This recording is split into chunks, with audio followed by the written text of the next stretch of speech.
Okay, so we are recording. And okay, so I guess we'll get started because we're all good on both ends. Okay, so um, hi, Victor. Thank you so much for taking the time to come on the podcast. I've spoken to you in the past about the exciting world of what auditors go through. So I know that you have some great expertise on a lot of varieties of topics in the food safety industry. So thanks for coming on the show.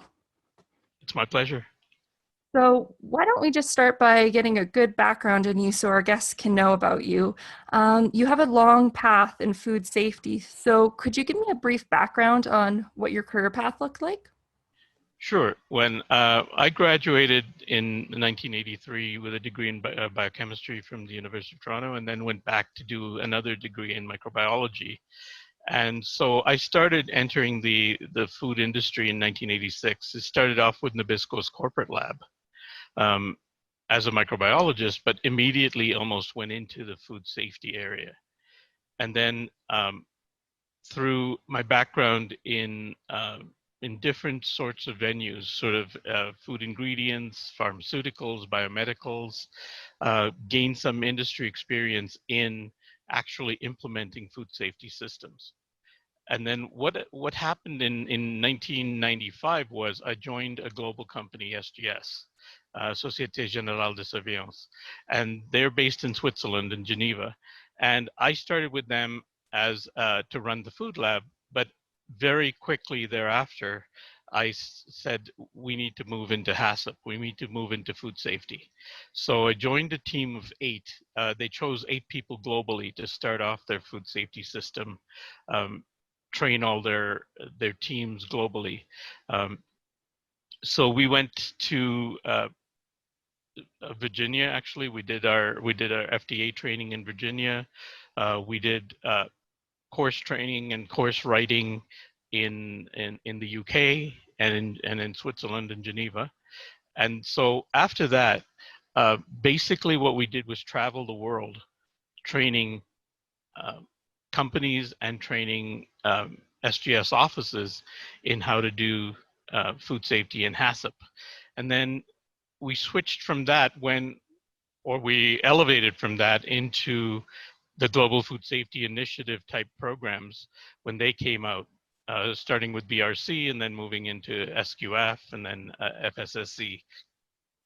And what happened was after several years of doing this, I've been doing this now for over 30 years, 25 years with SGS. What I found was that auditing and auditors are getting a little bit lax. The people are losing the risk value.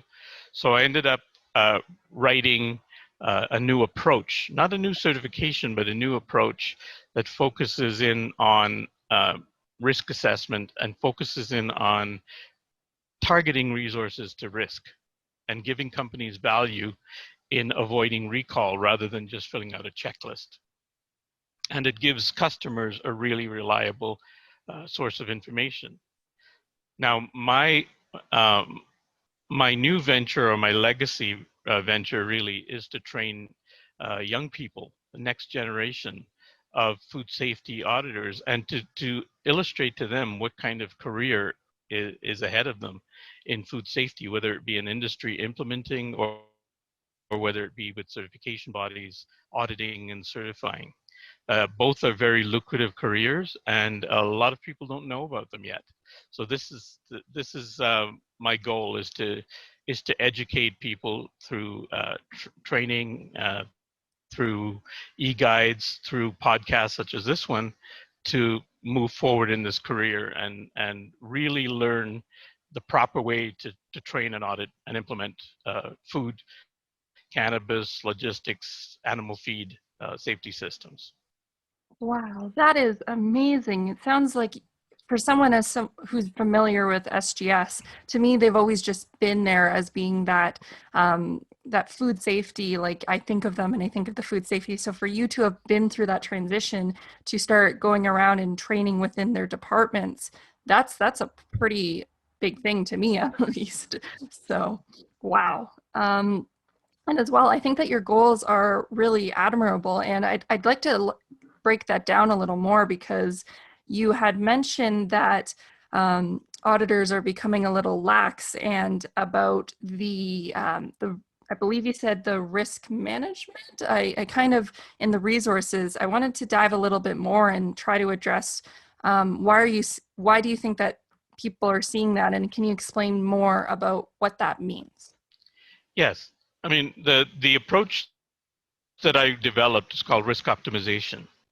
And I actually started a group with a bunch of other very highly qualified trainers and consultants called a Risk Optimization Resource Center.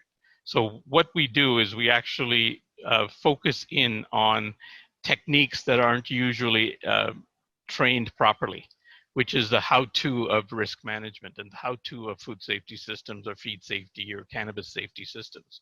So what we do is we train people using toolkits and techniques Okay, so in how to do this properly. okay, so with toolkits and such, I guess the best thing that we should start with as well is I know for someone who wants to become an auditor, or I've talked to, it's kind of complicated to even figure out how you would go about it coming out of, let's say, me, I was a chemistry graduate. What's the process of becoming an auditor, at least in Canada? I know it might be different to different places in the world, but let's focus on Canada. Yes. Well, it's pretty much the same in most places to become a Global Food Safety Initiative or GFSI scheme auditor. And that would be to audit BRC, British Retail Consortium, SQF, the Safe Quality Food, or FSSC, the Food Safety System certification schemes. So the ones that differ are the ones like, for instance, if you're going to be a regulatory auditor, CFIA, the Canadian Food Inspection Agency, is similar, but a little bit different from the Food and Drug Administration or FDA auditors in the US, or the US Department of Agriculture auditors, or the Royal Society of Health in the UK, etc. So the basic training to become an auditor has traditionally been not exactly correct. So we're trying to improve that process.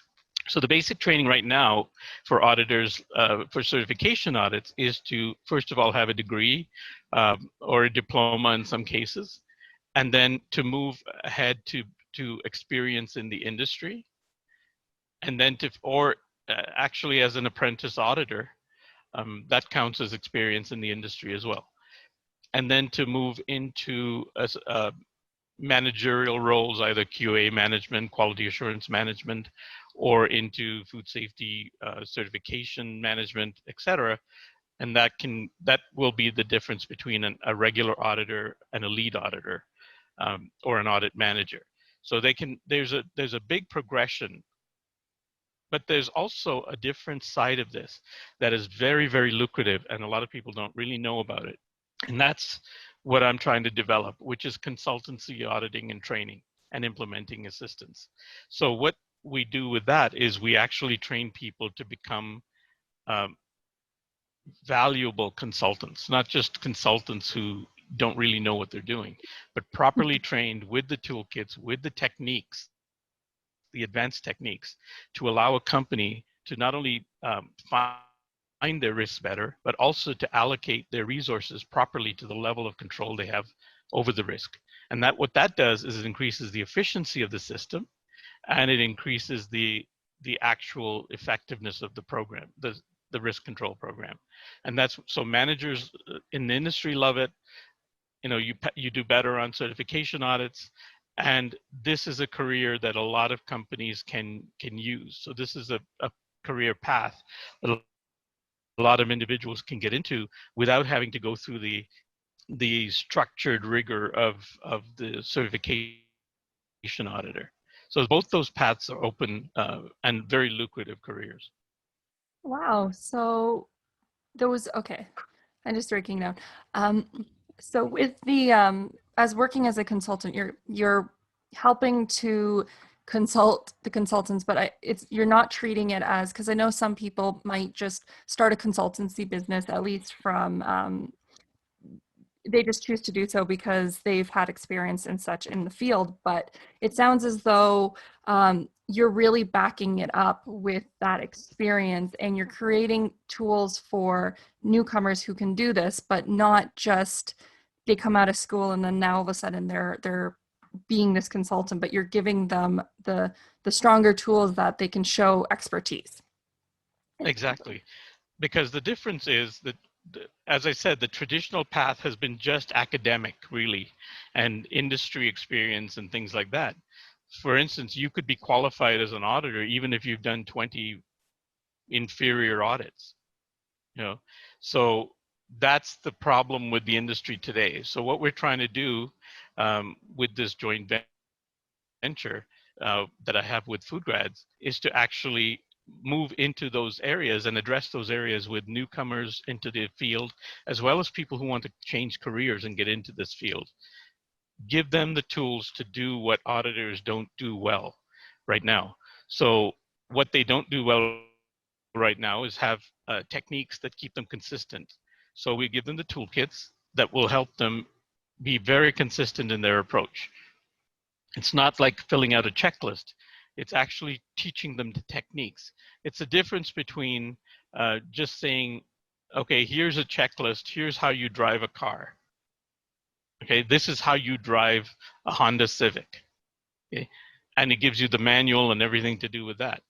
But you're not teaching them how to drive, how to look for pedestrians, how to look at traffic signals, how to look at, you know, the warning signs on the road, how to drive in adverse conditions. You're just showing them the checklist of how to drive this car. So what we're doing is actually showing them the techniques, how to develop the skills as an auditor, for instance, how to understand, how to identify risks, how to walk in and use your senses to really see more than most people see, and to observe things, and to be able to communicate these things effectively, to be able to train effectively, to become a good trainer. And all of these things are broken down into toolkits, and I have developed even an e-guide, a digital guide that takes you through in little bits, voiced over instructions on how to use each toolkit. So those are available with the training that I'm doing to FoodGrads as well. So that's the difference between the traditional auditor training or food safety training and this new approach, risk optimization, is that we give them those toolkits and the techniques to do the things that auditors have been doing poorly, or people who have implemented food safety or feed or logistics or cannabis safety have been doing poorly over the last few years. And this is, you know, I have 30 years of global food safety implementation, training, and audit experience. I was a lead trainer and auditor for SQF, for FSSC, as well as BRC in the past. But I've given all that up so I can focus on this new direction, which is to focus on really what companies need to succeed in risk management, showing this to companies as well as their customers and retailers, and also showing young people and career changers how to properly develop their skills for this, and to be really effective in implementing and auditing and training food safety and feed cannabis and logistics. So that way, the industry, the next wave into the industry, actually will be better than the current one. That is so cool. I mean, I definitely, from even my little stint that I was in quality assurance, I've had experiences where I was doing self audits within the plant, and you're right, from what I see, it's a lot of checklists when an auditor would come in. I'm going to check for this, this, this, and this. And um, the training, in my opinion, for what I was doing, even just as like within my own facility, wasn't, I was looking out for things on a sheet of paper that I hadn't actually been really taught how to look for. So if it would be for something like, let's say, identifying cracks and creaks within the shipping dock, let's just say, it would say that on the checklist, but I really wasn't formally trained on what exactly that looks like. So I was using my intuition, and that's not what should be really the case with, especially something in food safety and auditing. So I'm not surprised to hear that that is something that you're identifying as something that needs to be improved on for the next generation, because especially with everything going on right now, food safety is even more of a point of discussion. So hearing that you want to train people to be better, not just from like a step-by-step basis, but cultivate the skills within by doing these different trainings. I think that that's a great goal and something that you're moving forward with. And I think that one of the things that we kind of got ahead of here is talking about the program that you're doing, but we didn't really formally introduce what's it going to be, because I'm excited to know that FoodGrads is going to be the platform that you plan to release this food safety training program. Maybe we could just go back and give a brief description of what that is and what can be expected of it. If I was a new graduate and I was coming out of chemistry and I was thinking about becoming an auditor and I heard about this course, what can I expect from it? Yes. Well, Nicole Galacci, who's the founder of FoodGrads, and myself have been talking about this actually for years. And I've always had this sort of goal, and she has the exact same goal of training people to be more effective in the food safety field.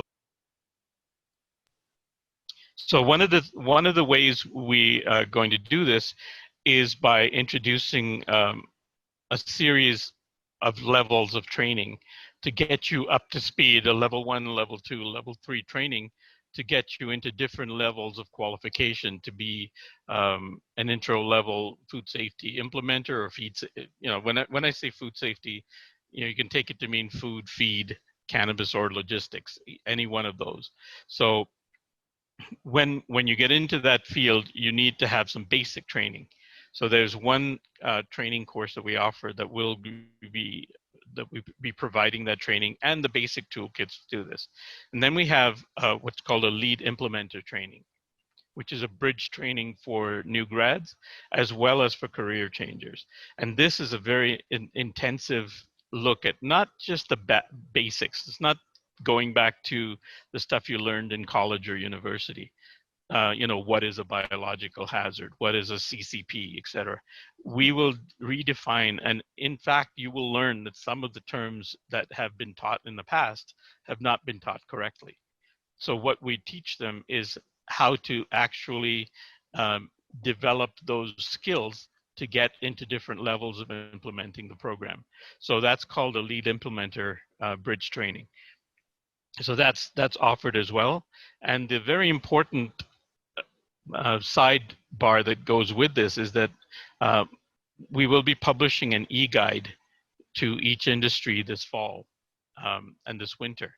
So what the e-guide is, and I explained it before, is a series of modules that takes you through the toolkits with voiced over instructions that shows you step by step how to implement a product safety or service safety system, from designing the system to implementing, to training it, to auditing it.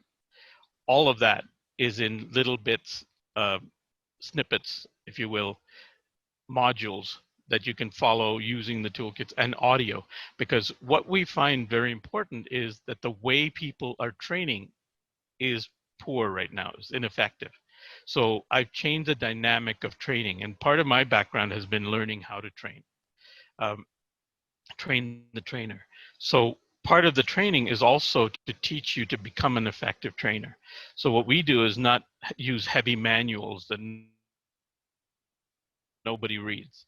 It's to use multimedia, to use photographs, videos, exercises, workshops, toolkits with voiceover instructions, actually visually and audio, using your audio skills, using your visual skills teaches you how to do these techniques, and teaches you also how to implement those types of learning techniques in a plant.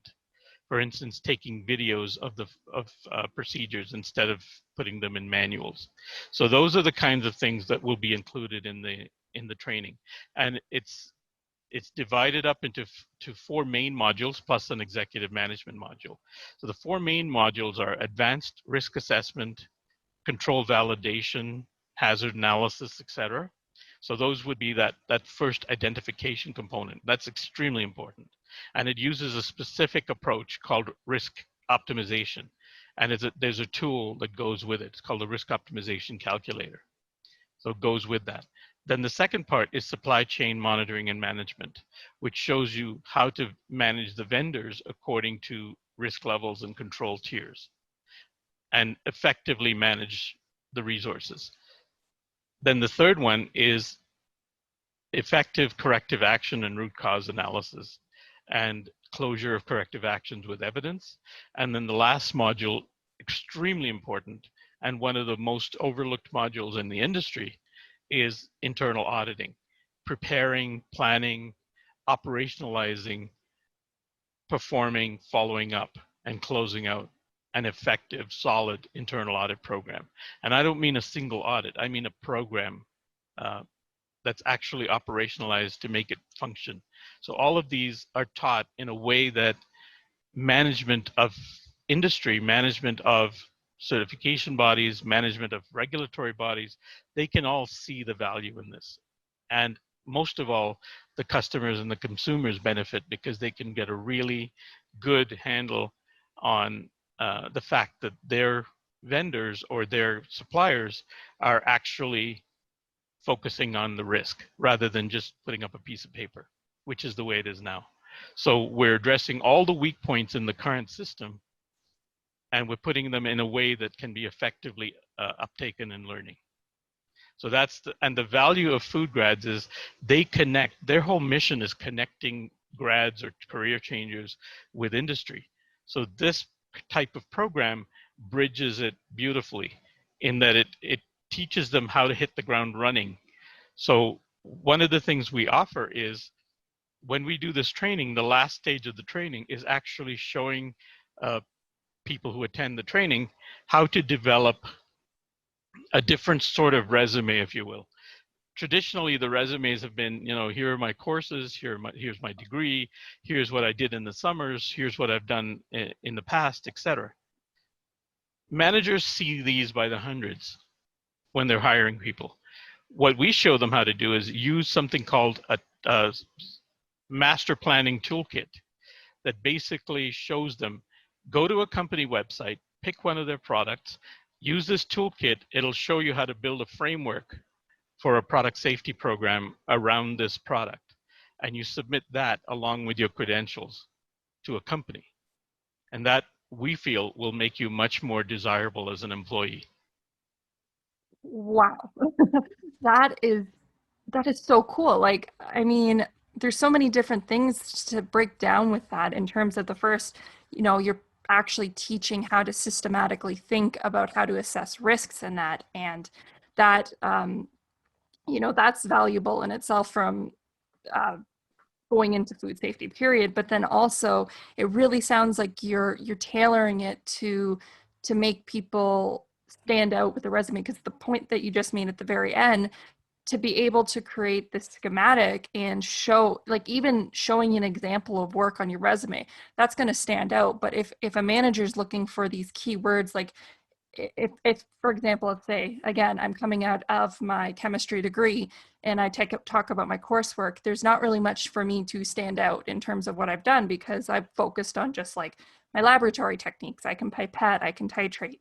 Those are useful skills, but to be able to bridge it and go to that next level above and have that support from a company, from FoodGrads supporting, as well as your program, Victor, that would definitely stand out. And I couldn't see why someone as like a manager wouldn't jump to hire someone like that, because you're already demonstrating that skills. And that's a thing with food safety, I find in general as well, is it's a hard thing to demonstrate right at a school that you could do it, because frankly a lot of times you just don't even have the skills to promote yourself. So to have something that you can stand out, I don't see why a student wouldn't want to do something like that. And if I'm correct, this would be fully online, that anyone could do it from across the country? In fact, across the globe. Yeah, it's worldwide. It's available worldwide. We're actually in the process of translating it into 4 languages right now. So it's already available in English. It's being translated into French, Spanish, and German right now. and then there are future plans to translate into Portuguese and Mandarin. So there's a lot of scope built into the program. But you're right. The real issue here is how do you get people properly qualified? And if I'm a hiring manager, the challenge I'm facing is I need to get somebody in.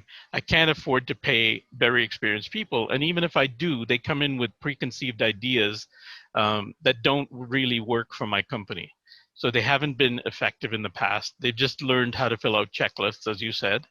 Um, so they're saying, okay, well, this person's going to be expensive if I hire an experienced person from the industry, and I'm not sure how effective what they've learned is going to be. This way, we have certificates for each one of these training courses, and it actually illustrates to the management how this person can function in their operation. Not only that, they can address the most important element. I don't have time, I don't have the resources, I don't have the people to train somebody properly when they come into this company. So if FoodGrads and we can do this training for them, that will, using the risk optimization approach, that will alleviate that whole anxiety from that level of anxiety from the company management, and that will also make you much more hireable because that's the hole they're looking to fill. New grads are coming in, they're sometimes less expensive, but what this type of training does, it makes them more valuable.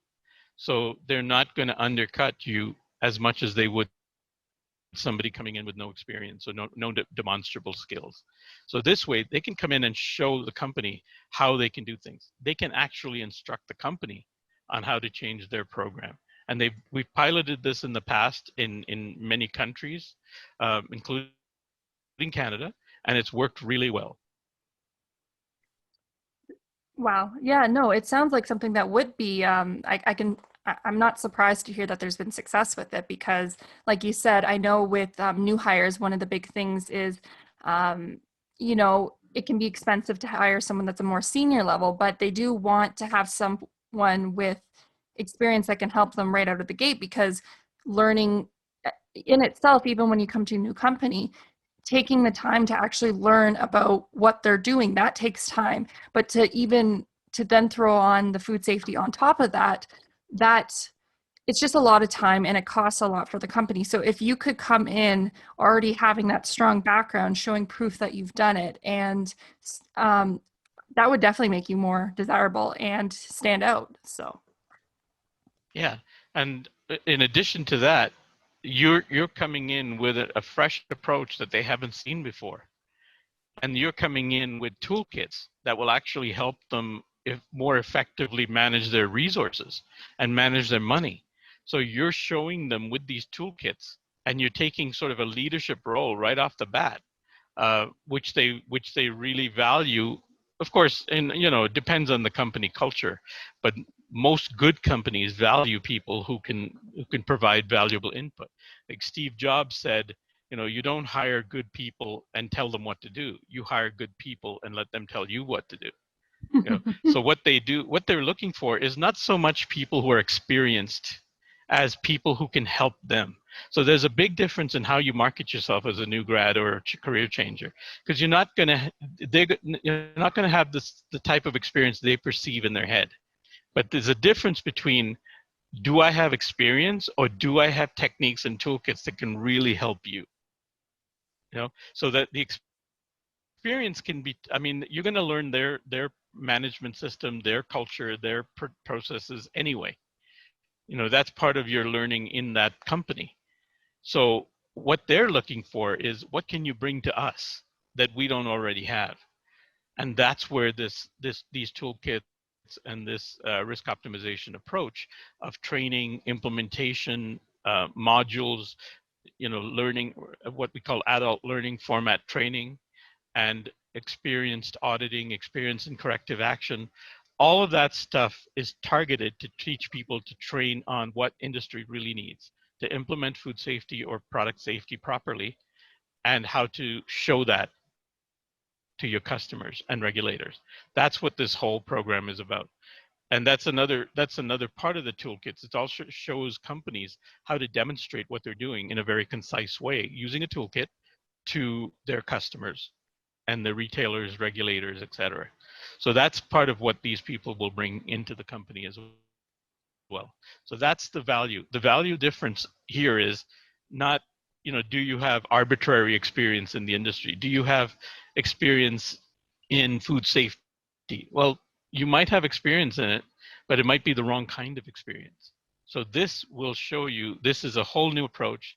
We've used all our experience globally over the past 30 plus years to put this into a very, very useful format, a very, very useful package. And the reason I chose to do this through FoodGrads is that Nicole and the FoodGrads group shares that philosophy of making, making it all about the next generation, making it all about the young people who will actually take up this. The other part of it, the other part I didn't really go into before was a lot of this is e-learning. A lot of this is electronic. A lot of this is digital, multimedia. Nobody knows more about these techniques than young people. They're using, when I'm an old guy now. When I started, there was no such thing as a cell phone. There was no such thing as a laptop. You know, now these young people can do what I used to do in a day in 5 minutes. Researching a paper, for instance.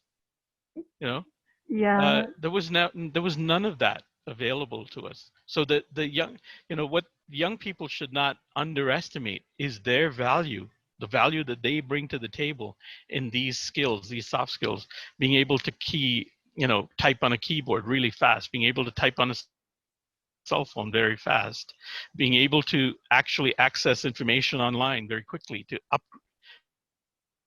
absorb information from online portals. So these are the techniques that people of the former generation may not be as adept at doing.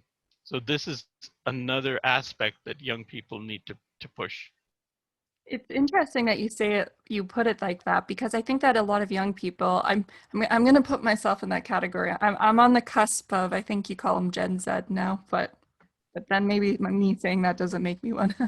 But I think that we forget that that we have these skills and we can identify information really fast. Like I think that they just assume everyone just does that, when, like, why wouldn't you be able to do this like that? So I'm really excited to hear that the course has more than it's not just here is some information, now here's a quiz, and now you are trained in it. Because when I remember when I was doing my HACCP training, that's all it was. It was literally, here's some paragraphs, here's a PowerPoint, here's some quiz questions, now you're HACCP trained. And I felt that was such an not a smart way to go about it, because I didn't feel like I was really getting a lot out of that course. But hearing what you are planning on, well, you've already started to implement with the being able to, first of all, let's say with the step-by-step, it's not just reading step-by-step. So now here's the audio, and then there's the visuals. It's telling you exactly where to look. And like, there's this integration of so many different things. I think that it gets you excited about food safety, because frankly, it can be quite boring reading, this is a biological hazard, this is a risk. Just reading about it, it doesn't really hit home. But I think if you can really start to show why this is a risk, it also builds that experience in your mind. When you actually go out in the plant, you start to build those connections in your brain just by doing the online training. So you might think you've kind of done it just because you've done this really integrated learning. And I think that that's something that, irregardless of new graduates and all that realm, that this is the type of training that needs to move forward with food safety. I think not these boring PowerPoints. It's not effective Yeah, to my opinion, at least. exactly. And that's perfectly put, because I call it death by PowerPoint, where Yes. where I use PowerPoint as well, but even the PowerPoint slides that I use are not bullet points. I use smart art. I use shapes and colors and to draw people's attention. That's part of the technique of training. You've got to keep people engaged, and there's the traditional way of training has always been, these boring train by clause. Okay, you don't implement a product safety or service safety program by clauses. You implement them in steps, in stages. So what we do is we follow the stages instead of the clauses, and then at the end we showed, attendees how to relate these clauses to the various checklists. Okay? But most of the checklists are also flawed in that they don't focus on the right thing.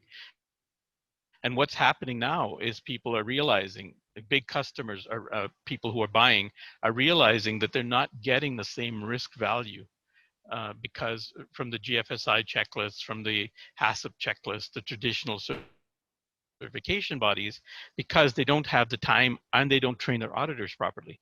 So when you have this kind of training, you're getting much more than you would from the traditional public training. You're getting somebody in your company who's actually been trained on how to focus in on the areas that would cause your company to have a recall. Focus in on things that would lose your brand reputation or decrease your brand reputation. That's where the difference, the value comes for management of a company. They're seeing somebody that is not going to just parrot everything that we've heard before, but somebody who's bringing a fresh approach, a new approach. And that's where young people and people who have open minds come in much more handy, because you don't want somebody who says, well, I've done BRC or SQF or FSSC audits. This is the way you do it. Because all they're going to teach you is how to implement a checklist and how to train by clause, the old-fashioned way, the way that we know doesn't work. And then what it does is they end up putting the system in place that hasn't been operationalized, that's way too cumbersome, that's not focused. And because it's not focused, you spend your attention on things that don't need as much attention. In fact, that decreases the attention you spend on the real risk areas. And so what that does is it exposes you to more risk, and it exposes you to a higher risk of recall and a higher risk of brand reputation loss. This technique will also show young people how to explain this concept to companies that they're intending to work for, to show them why this is more valuable, why this approach really helps them, because it doesn't really focus on getting a certificate. What it focuses on is managing your risk properly. Because if you have a certificate and you have a recall tomorrow, nobody cares about the certificate. Nobody cares about your GFSI certificate if you have a recall tomorrow. So what we're training them is train the company how to minimize the risk of that recall. And then you can go back and choose the right audit body, choose the right standard that fits in with your philosophy, and that way you'll get your certification. And the better you run your system, the more operationalized, the more focused it is, the more effectively you're using your resources, the more consistently you'll implement your system. And you'll do better on regulatory audits, you'll do better on certification audits as well. And you can also challenge bad audits. And all of these techniques are trained in this new approach to the new grads and to the career changers who go through this training. It sounds like it's very beneficial, and it sounds as well that it also opens up more opportunities for actual types of jobs, because we know that in the food industry, there's a lot of when it comes to food safety and quality within these departments, there's a lot of job titles, but those are more job titles and they can be encompassing many other things. So this training does sound like it also leads to other paths that aren't just primarily quality assurance or quality control, but maybe more specialized roles as you develop more in a company. Because I know with larger companies, these roles become more defined, where this person's purely focused on, for example, creating is the HACCP coordinator. That just comes to mind. So what other ones that maybe I didn't mention could this training lead to? What jobs or career paths? Well, there are a number of them. First of all, being being able to help somebody on a project basis.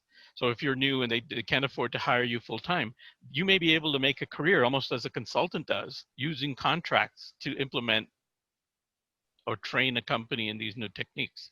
So you have the toolkits, you have the information, and one of the benefits you have as well is that when you sign up for this training, you get automatic updates. You also get automatic enrollment in quarterly webinars that actually deep dive into some of these topics, answer questions that you might have, etc. So these would be set up every 3 months. We'll be having a webinar, and then we'll be issuing updates online to the e-guide, to the learning modules, etc. And people who attend this training, it's not, I have to attend another training and another one, which is how the GFSI or HACCP training works. This one, once you attend the training, you get access to the updates, so that you can actually go into that consultancy field as well, knowing that you have up-to-date training and up-to-date techniques. So consultancy is one area.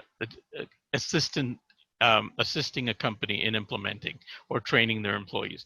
Remember, a lot of these companies now don't have access to these resources anymore, especially under the new COVID restrictions, etc. They don't have a lot of people on premises. They don't have a lot of access. And one thing we didn't really mention, we touched on the fact that all of this is virtual. All of these are digital or e-learning type or instructor-led learning online type training, is that they can use the same concept in training companies. They can use the same concepts. They can work through FoodGrads to offer their own training to companies as well. The second part is they can implement in a company. So they can be hired as a product safety specialist. Now, again, companies are seeing now that their recalls are going up. Their customers are being more stringent in what they're asking for, and they don't know what they're asking for. So they'll ask you to pile on more and more work. And what these techniques show you is how to kick back and how to show the customers how this is going to be effective, what you're doing is going to be effective. So they can then implement that in a company. They can also then qualify after a couple of years in a company, qualify, or even as an intro level, qualify as an auditor trainee or an auditor in a certification body, or even in a regulatory body such as Canadian Food Inspection Agency or the US FDA. So they can go into this, and remember, this is available globally. So you can join regulatory agencies, you can join consultant groups, you can join companies, you can join certification bodies, and you can also be a standalone trainer. You can join educational institutions. You can start up a bridging program of your own with local colleges, with local educational institutions or career centers that actually will mimic this type of training globally and will accentuate this. Obviously, you can also work for FoodGrads themselves in our group, which will actually allow you to have access to our certificates. So there are a number of different career paths, and I can tell you that career paths for an auditor, or a qualified auditor, and a qualified product safety implementer are very strong. They're on the upswing, and they're going to keep going up, because especially if you have the ability to audit remotely and to train remotely. And we give you toolkits specifically designed for remote virtual audits, which is the future of auditing in my mind. People are not going to travel as much. They're going to be auditing virtually, and they're going to be training virtually, remotely. So this is the next best thing. And remember, if you're a young person, you're starting a family, you have young children, you may not be able to travel traditionally the way an auditor used to travel, or the way a trainer used to travel. Now, this will give you the option of working from home and allowing you to do a very effective career from home. So those are all options available to new grads and career changers. Yeah, it sounds like there is a lot of options out there, and I think it would be smart for anyone who has any interest in food safety to just go for it, because it sounds like it can be a very rewarding career, because it's also a job where you are actually helping people directly. Like you're helping create good food systems which aren't going to hurt people, and that is so important, especially with everyone's distrust a little bit, and how with COVID going on, I know that people are a little more wary about where their food comes from, and they're thinking about it. So this career is a very valuable career because you can help people, you can help protect them, you can help keep people safe, and that is way important for if someone wants like a value in their career. This is the way to go. So we are coming close to the end of our talk, so I just wanted to answer a few more questions before I get you off. And the first one I wanted to ask you is, I always like to ask everyone, what advice would you give to students or fresh graduates who want to have a career path that's similar to yours? Well, one of the things is to get proper training in how to be effective. And that's the difference. Don't just take traditional training that teaches you by clause and teaches you by, the death by PowerPoint type thing. Look for something that's actually going to give you the skills that you need to hit the ground running. When you come out of school, when you come out of these courses, you say, okay, I know all the definitions, I know all the clauses, but where do I start? How do I actually do this? So this type of training will actually show you how to do this. So wherever you're taking training, look for training that teaches you how to do things. So not just teaches you the instruction manual of a car, if you're going to be a mechanic, but actually shows you the techniques that mechanics use, that good mechanics use, and that will be effective in keeping that car running well. So those are that's really the important part. One of the things I wanted to add is that there's a drastic shortage of people, qualified people, properly trained people in the field right now. Certification bodies, regulatory agencies, companies are scrambling to try to find people that are qualified. And they're getting a lot of people applying for those jobs that have traditional QA experience, very bad food safety program experience. They're getting underqualified people, poorly trained people, but they're not getting the right training mix. They're not getting the right qualified person for the job. So a lot of these people don't last long in those careers. So what this does is it shows you how to develop skills that will enable you to have a long-term career path in these fields. And what that does, because that addresses the big issue here, is where are you going to get a job that's not going to disappear in the next 5 years, or is not going to be taken over by a machine? Well, product safety implementation, training, auditing, those are things that machines can't do. So this is a very important career path for you. Yeah, no, I don't think you can have any, I don't think anyone can argue that these jobs are going to go away. They're going to be here. I don't think that's a matter of opinion. It's just machines do not have the capabilities, and I don't think they prove me wrong, but I don't think they ever will. But with that, I also wanted to ask, I always just like to ask people if they have any recommendations for books, people, or podcasts that they think people should follow. Well, I think in a nutshell, what we're planning to do is focus in the resources through FoodGrads, so that people will access it through FoodGrads, and I think that's a really good way of getting informed on this. There are some specific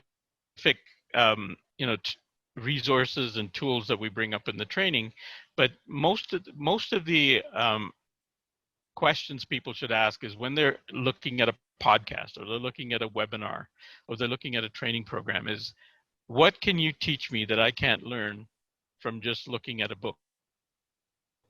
What can you teach me that I can't learn just by looking at a regulation? So what techniques can you actually teach me? Are you going to give me a paint by numbers, like a checklist, or are you going to teach me how to paint like Leonardo da Vinci? That's the difference here. So it's not really I can't recommend one type of podcast or one type of training. There's not a lot of good training out there. I'm saying that FoodGrads is offering you training that nobody else is offering. And this risk optimization approach, nobody's using it. So it's difficult for me to recommend training that, because all the other training that's out there is really focused on clauses, focused on definitions, things like that. So if you, there might be others that I haven't mentioned or haven't been exposed to that you can find, but if you're finding them, use these tenets, or use these approaches. Make sure that they actually teach you how to do it, not just the clauses and the definitions. So it sounds like basically everyone, if you're listening, sign up for FoodGrads newsletter so you can keep up to date for all of these, everything that's going to be coming out with this training, so you can be the first in the know, and you're going to be the first ones to be able to differentiate yourself once you start to take these courses, and you'll be able to learn. So I think that's what you're saying. Yes, and you'll have access to the e-guide and the webinars and things like that that will keep you up to date, and you can use the e-guide in your training and in your implementation as well. So, Victor, this has been a really lovely conversation. I've really learned a lot, and I'm really excited that I'm going to be the first kind of getting this out there to help share with students that they should be signing up for these courses, because it really sounds like it's a game changer, not only to get you that training that you need, but it could also really set you up for the next steps and even your entire career, it sounds like. So I'm pretty excited about that.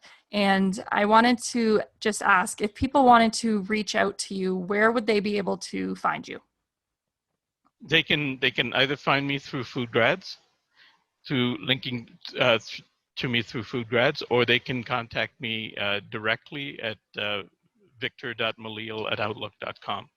So victor.muliyil@outlook.com. Cool. I'll make sure to link that in the show notes as And well. if through FoodGrads they can get, once they link in, because I'm not always available by phone. Once they contact me by email or through FoodGrads, I can then respond to them by email or text, or I can get back to them by phone and set up a phone meeting. Cool. Sounds pretty awesome. So thank you so much, Victor, for being on the show. I think we got a lot of value out of that conversation, and I'm excited that I get to share this with everyone. It's my pleasure. Thanks for the opportunity. Thanks, Victor. Okay. Thank you, Victor. That was a really good conversation. I knew Nicole's kind of mentioned it in brief about what's going on, but I never really got to dive into learning about as much as that you've specified today. So this is so cool. Like, if I wasn't maybe thinking about doing my PhD, like, this is definitely going to be on my radar for if I do, or when I do decide to transition out of academia. So. Well, is your PhD full-time? I haven't decided, especially with COVID, to be honest with everything. I haven't decided what I want to do next. So once I start kind of soul searching, because with COVID, one of the things that we've found is that with COVID, everybody's looking for remote everything. Mm-hmm. And people who have techniques that work remotely, like the remote auditing, virtual training, will be able to succeed where others aren't prepared for it. And I think that, if you have time on the side, I'd be more than happy to train you to do it on the side. Wow. Yeah, I know with because I know you're good at this, and I know, from speaking to you that you're the way you approach things is very, open-minded and very, very logical, and you'd be good at this. Thank you for saying that, because I don't like to say I'm recording this right now just because I haven't stopped it, but I don't want no, that wasn't intended as a recording. No, that's what I'm saying. So that's the reason why I want to say this, is because when I was doing QA at David Roberts, I was just thrown to the wolves, and I wanted to know more, and I was not happy with how. And nobody has the time. Yes, nobody has the time to train you. That's the problem. Yeah, I was really upset because I knew my manager. Okay, first of all, he never got properly trained, because he only a year earlier he was in my role, and I wasn't very happy with how the food safety was at that facility. That's actually in part why I left, because but no one had the time to train people. So then I wanted to know more, but I didn't know. I did not know. Well, one of the key services that we offer is gap assessing your current system. So cool. Because what we show you is how your current system is flawed, and we do it confidentially, so it doesn't, your customers never find out about it. Nobody knows, no certification body finds out about it. It's all you, Yeah. as a company. So, you know, imagine if you'd had all these toolkits and training and gone into David Roberts. I wish I did. Honestly, like hearing you now, like this was just 2 years ago, and I wanted that. I didn't want to be, and I feel like, to be honest, I went back for my master's degree because in part, I didn't like the training, and because the master's sounded really interesting to me, because I needed something to also mentally stimulate me as well. And I found the job wasn't doing that. I think if I had something like this training, I probably would even consider, I would have probably stayed working because I would have felt more valued and I would have felt like I had more value. So, Yeah, and the other thing is it's just plain exciting to be yeah. part of a new approach. That's what I'm getting consultants with 20 plus years experience coming and saying I want to work with their team. And I didn't want to focus on the risk optimization resource center. I wanted to focus on Mhm. FoodGrads, right? Right. I didn't even mention the center. That's So good. and there was a reason for that. Is I want this to go through FoodGrads, the training, right? A risk optimization resource center is going to stay in the background. I told Nicole this as well. That's a sole proprietorship that I own, Mhm. right? But I'm not going to operate it as a company. I'm operate it as a resource center. So if somebody wants advice, they can come to us, right? Mhm. So that's different entity. But I want FoodGrads to benefit from this as well, because she's had a good mission all along. Yeah. And I think it's a noble mission. It's the right thing to do. The problem is, again, convincing people that it is the right thing to do. You know, Yeah. but it is, when you convince people that they're going to spend their resources more effectively and more efficiently, then they start to listen. Yep. You know, and the one thing that I wanted to make sure is that most people understand that the training that they're getting in industry is outdated, Yep. is Yep. poor, and you've seen it. I mean, it's horrible, the training, because the trainers don't know how to train. First of all, most of them, they're not qualified trainers. Most people who train in the industry aren't qualified trainers. They're consultants who sort of train just so they can make money. But I spent 6 months just learning how to train uh, in the UK at a place called Wooten Technical. So they teach you the techniques of effective training in adult learning format. Um, Adult learning concept training is totally different. So we actually have different types of training for different levels in a company. So we have different training. The operational staff gets trained, line staff gets trained on videos and photographs and things like that. The product safety or service safety staff team gets trained on toolkits and workshops, and the executive management gets trained on their specific roles and how this gives you value for money and return on investment. So Mhm. just that concept, it's not one for everybody. You know, Usually you have, it's HACCP training. It's for everybody. It's the same thing. We don't do that. We train per level, and we train these young people in this training. We train them how to do that training, how to write procedures. So instead of writing 20-page procedures, we show them how to write a one-page procedure in a HACCP plan format, and then follow it up with photographs and videos Yeah. without audio, and then you can transition the audio for any language. That's so cool. I mean, everything. I'm really excited about this, and I also like, again, that it's going to be directed to students, because you don't know, as a student, you don't know which resources to go to, which one should I do, and for something that's more directly here, it'll build more trust for students to do that. But as much as I'd like to continue talking with you, I actually have a lecture starting in 3 minutes, so Okay, I, sorry. I no, you would have no idea. I just been wanting to stay on this call as long as I Well, like I can. said, if you want to be trained, I'd be more than happy to work with you Hmm. on an individual basis. So if you want to contact me after you're done, or later this week, we can set something up. Cool. I will be following up with you. I mean, there's no, if I can do this part-time, like with this Yeah, you training can on the do it. You side. can do it part-time, no problem. I mean, Exactly. you can do So this, you can review somebody's, food safety program or logistic safety program. And especially now cannabis, as it's coming up, they're totally lost. They don't know what to do. yeah, I know. And I wrote the entire program for the Ontario cannabis stores. Yeah, and it's So very regionally. I know the area that with the GTA. I know if you go a little more down south, that's where a lot of the focus on the cannabis is. So, anyways, I do have to go. I want to yeah, keep okay. talking, So but we'll follow up later, and you can let me know when you're free to talk. sounds great, Victor. This has been really fun conversation, and I really enjoyed it. So, have a Okay, good my rest of the pleasure. day, Yeah, and you too. I'll follow up. Bye. Thanks. Bye bye.